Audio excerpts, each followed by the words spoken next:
Ер нь олон улсын түвшинд энэ эрүүл мэндийн даатгалын тогтолцоог ямар байдлаар яаж авах жоохон зүй зохистой. Яг өнгөрсөн жилүүдэд бол нөгөө гүйцэтгэлээр санхүүжид явсан шүү дээ, тий. Тэгээд сая та хэллээ шүү дээ. Ингээд сүулдэ дийлхэ болчихж гэн гэж байна. Тэгээд яг энэ тогтолцоо цаашаа явах нь зүйтэй юм уу? Уг нь бол яг зах зээлийнхаа нийгмийн зарчмаар ингээд харах юм бол үгүй хин чадж байгаа, хин эрүүл мэндийн хамгийн сайн тусламж үйлчлэгийг хүндээ өгч чадж байгаа нь одоо авах ёстой, хөрөнгө оруулалтаа авах ёстой гэдэг ч юм уу, тий. Төсвөөс авах ёстойгоо авдаг гэдэг юм. Ингээ баймар юм шиг мөртлөө манай төсөв өөрөө энийг бас дийлж явж чадахгүй байгаа юм шиг харагдаад байна, тийм үү? Тийм. Тэгэхээр төсвөөс одоо санхүүжүүлэх үйл ажиллагаа тусдаа, даатгалаас санхүүжүүлэх үйл ажиллагаа тусдаа л байх ёстой. Олон улсад бол жишээлбэл одоо даатгал бол ерөөсөө даатгагчдаа л үйлчлэнэ гэдэг нэг зарчим байдаг. Төсвөөс бол ерөөсөө үндсэн суурь тогтолцоог нь эрүүл мэндийн үзлэг онцлогоо хийхгүй гэдэг ч тогтолцоо байдаг. Манай улсын бол хоёр тогтолцооноос одоо сонгож аваад улсынхаа онцлог таарад тодорхой хэмжээний одоо үйлчлэгээ үзлэгийг бол төсвөөс санхүүжүүлэх зайлшгүй шаардлагатай. Тэр тодорхой хэмжээний суурь үзлэг онцлогоо эмчилгээндээс нэмэх нь одоо даатгалтай байгаа тохиолдолд илүү даатгалаас санхүүжүүлсэн тогтолцоог нэвтрүүлэх хэрэгтэй. Тэгээд одоо энэ даатгалын ажлын хэсэг гарцсан энэ тогтолцоонуудаа ингээд сайжруулах явж байна. Үүнтэй адилхан бас тэтгэврийн асуудал гарч байгаа шүү дээ. Өнөөдөр одоо ингээд тэтгэврийн доод хэмжээг нэмээгээд ингээд нэмж чадахгүй. Гэтэл энэ тэтгэврийн сан маань бол байхгүй шүү дээ. Тэгэхээр энэ тэтгэврийн сан буюу тэтгэвэр гэдэг чинь одоо нөгөө ахмадуудын 20 30 40 жил ингээд төлөөд ирсэн мөнгөний хуримтлал тэрийгэ дараагийн одоо тэтгэврт гарснаас хойш дараагийн 10 20 30 жил цугуулаа зарцуулах гэсэн юм тусавтай. За мэдээж яг том зургаараа энэ бол тодорхой хэмжээний төсвөөс санхүүжилт авах ёстой. Гэхдээ үндсэн зарчмаа бид нар алдсан. Сүүлийн 5 жил огцом одоо өндөр тэтгэвэр төлөөд өндөр тэтгэвэр аваад ингээ явахлаар тэтгэврийн санд алдагдaltaй. Гэтэл үндсэн зарчим нь хэн олон жил тасралтгүй төлөв 20 30 жил төлөв тийм ээ. Тэгээд энэ тэтгэвэр чи өөрөө нөгөө огцом тийм өндөр байх шаардлагагүй. Харин ахуй амьдралд нь хангалттай хүрдэг.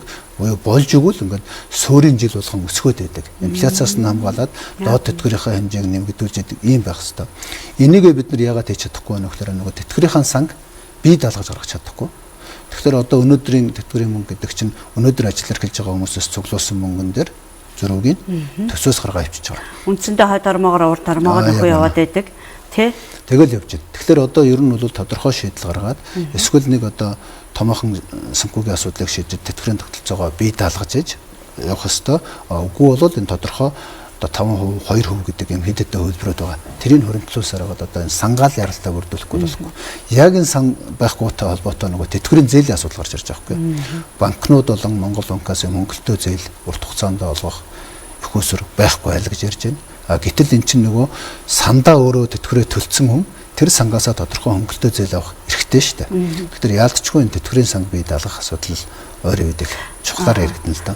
Тийм нөгөө энэ тэтгэврийн тогтолцооны хувьд бол тэр сан байхгүй учраас банкнуудад байршуулах их усэр байхгүй.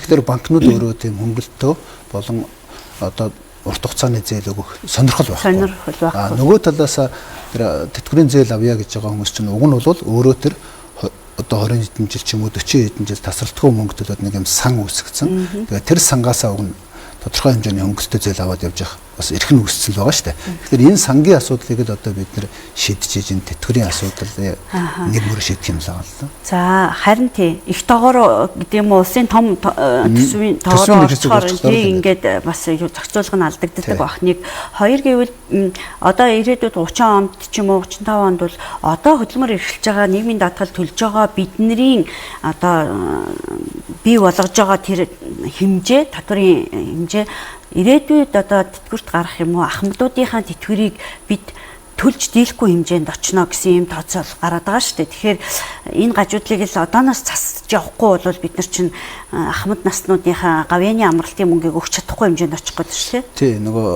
тэтгэврчийн өөрөө ингээд төсвөөс хамааралтай болохоор төсвийн тодорхой орлого тасрах ч юм уу тэр тохиолдолд тэтгэврээ тавьж чадахгүй хэмжээнд хүрэх ч юм уу эсвэл улс төрчдөөс хамааралтай болох гэмтийн эрсдэлтэй байгаа учраас 2-3 одоо бас шийдэл байгаа.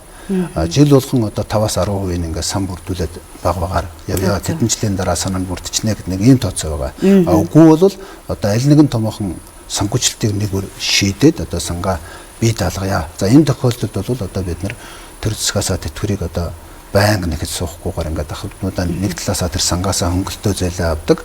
Сангийн одоо өсөн нэмэгдэж байгаа менежментийн дүнгээр бол тэтгэврийн ус нэмэлт байх боломж нь бүрдэх юм байна. Энэ тогтолцоо шийдлийг л одоо явж зөв болгохыг одоо л хийхгүй бол ноцрох гэдэг юм. Хожигдох гэдэг нь тий.